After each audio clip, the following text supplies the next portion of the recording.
99% of you guys get ignored by coaches simply because you don't know how to text them. But here's how you are going to fix that immediately and start getting responses back, and start getting the offers that you want. Does that sound like you? I suggest you stay tuned and watch the full video.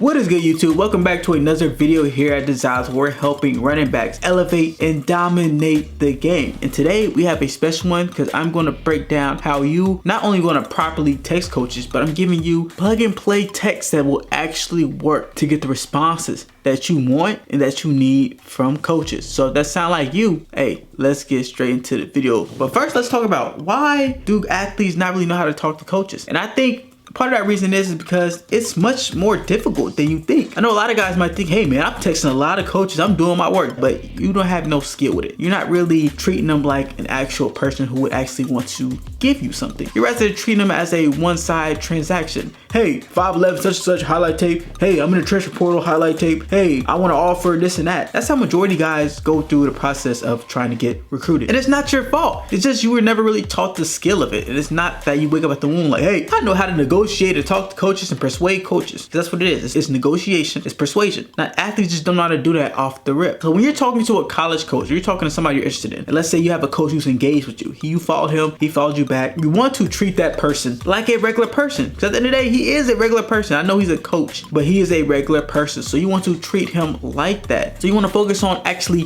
building a relationship with them. If you meet anybody important in your life, rather if it's your girlfriend, rather it's somebody else, a mentor, or maybe somebody at your job or something like that who's close to you, who has an actual impact in your life, you don't just focus on, hey, what can I get out of them? No, you want to focus on building a relationship, because once you build a strong relationship, that allows them to be able to pick you within everybody else in the crowd. Because let's be real, a lot of college coaches are getting tons and tons of athletes. In the transfer portal, high school, even middle school kids, they try to talk to coaches. I'm like, man, relax, bro. You don't even know if you even like football in a couple years. So it's a lot of guys who are trying to get their attention. So you want to focus on building a relationship. Don't treat it like a one-side transaction. Treat it like a two-side transaction. Treat him like he's your girlfriend. If you're your girlfriend, you're actually putting in effort to what? Build a relationship. Why? Because you want to have a future with this person and you see something promising. Same thing with the coach. Don't treat them like the thought. Thought is a one-side transaction. You only want one thing from them. We don't want to treat them like that. And that's how most guys treat college coaches. They treat them like a thought. They just want one thing. They just want the offer. They might not even be interested in the school at all. They just want to offer. But if you focus on building that relationship with the coach, so that you're actually interested in not just getting the offer, but interested in helping him out, interested in helping them build a program, then that will put you ahead of 90% of running backs, 90% of athletes already. And like I said before, you want to find ways that will benefit them first. There's a law of attraction that you must give before you receive. Listen to me again. You must give before you receive. I understand a lot of guys, they just want the offer. They just want them to be like, hey, just give it to me right now. Give me the offer, this and that. But that's not how it works, because people are inclined to reject people who are just trying to get stuff from them. No, show that you can benefit that person so he can draw interest in you. Hey, coach such and such, I'm hungry and ambitious to help you build a better program. Hey, coach such and such, I really want to help you develop as a coach and help you become better. And I feel like with your help, you can help me become better. Hey, coach, I want to be a person who comes in a program and transform the program. I want to help bring this winning program, or maybe this is a program who might be losing. Hey, I want to be a difference maker. I want to be a culture guy. I want to build culture at the school you're at to help you such and such. All right. Hey, coach, I want to be coached by you so I can help not only myself, but help you push up the coaching ranks and become a person that you want to become. Because each coach, just like you, they have a goal, they have a dream, they want to achieve something also. So if you show that, hey, I want to benefit you first before you benefit me, that's going to be more inclined. The coach is going to be like, okay, all right, great. And then once you show that you want to benefit him, you start getting in a conversation. Now you want to draw an emotional persuasion out of him. People don't believe what you say, they believe what they tell themselves. All right, you need to understand that. So if you're talking to a coach, you're trying to persuade him, you're like, blah, blah, blah, coach, offer me, I'm this and that, I'm the greatest guy, and all this, that. Like every person in the coach goes, hey, I'm hungry, I'm ambitious, I'm this and that. Like, that's basic. No, you want to have that coach persuade himself. Neuro emotional persuasion question. Find ways for him to persuade himself. Talk to him. Hey, coach, why are you such and such looking for this position? Maybe he followed you. Like, hey, what intrigues you? All right, well, what's something that you would look for a guy like me to fit that qualification? Oh, well, you know, hopefully I want a guy that's such and such. Oh, okay, well, why do I follow that qualifications? Or ask him, do I do I fit that persona? Oh, well, yeah, you kind of in a body type. We think you need to, oh, well, what do I need to work on? See how you're putting questions on him to make him persuade himself, this and that. And at that point, you keep going, ask him questions.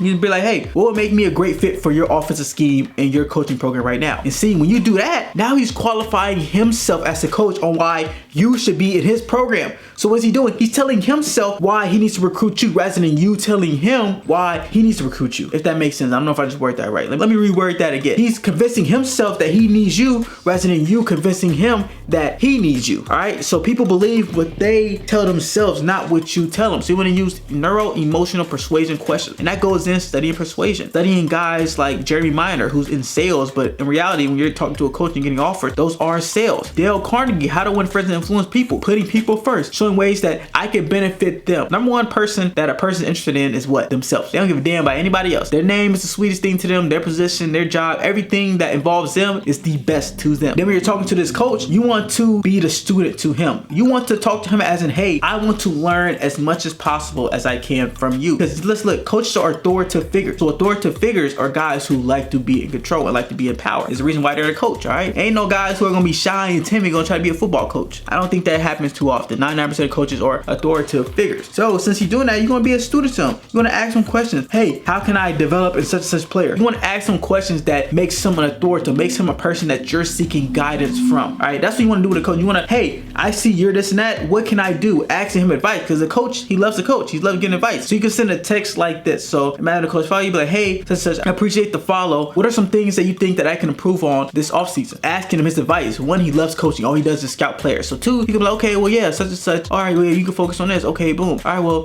what can I do to keep improving that? All right, bet, this and that. Okay, well, why is those skills important to you, coach? Oh, well, these skills are important to you, coach, this and that. And you keep asking these type of questions. He's going to be convincing himself why he needs that position and why you're a good fit. All right, well, coach, why do you think I'm a good fit for this position at all? Well, yeah. Well, I think that's well, what can I do to improve in that? Well, you can improve X, Y, and Z. You can become a better blocker. You become better this. Okay, well, you think I'm a really good fit for this position? And after that, he's like, say, he's convincing himself. And then you want to take it to a next level to really personalize it. That's one thing is that coaches love if you personalize it because it shows that you put in effort. A lot of recruits are not putting in effort. They're copying and pasting a lot of things. And that's one thing is that you don't want to copy and paste your stuff. You want to make it original. It ain't that many coaches out there that probably are interested in you and that probably want you. So if you are talking to a coach, make it personalized. So you go in, do a little research, look at the best player in his position group, look at that guy's stats, look at his rewards, and be like, hey, such and such coach, appreciate the follow back. I loved how you developed XYZ person. I love the accomplishments, stats, all of that. I'm hoping one day you can develop me into that same player and I can achieve those same awards. You see how that is much different than, hey, coach, how you doing? Or hey, I'm 5'11" highlight tape. Like that's actually showing that you show effort. A coach ain't getting a DM like that. He like, man, this guy is actually took time to look at who I am, who I developed. He interested in me. I developed this player. I took him from a guy who, I'm talking about the player that he coached from such and such to this great season. He's like, oh, he's interested in that. Oh yeah, coaches love that, bro. Coaches love that. And you're going to get a response, all right? You're going to get a response and he's going to literally tell you what he wants out of a player. And then that's when you just qualify himself. You qualify yourself, and you make him qualify you by asking these neuro-emotional persuasion questions. And I can go into all those different questions you could ask, but that's the time for another video and I'm not trying to be here all day. So then once you already hitting all these coaches up and you're asking these different questions,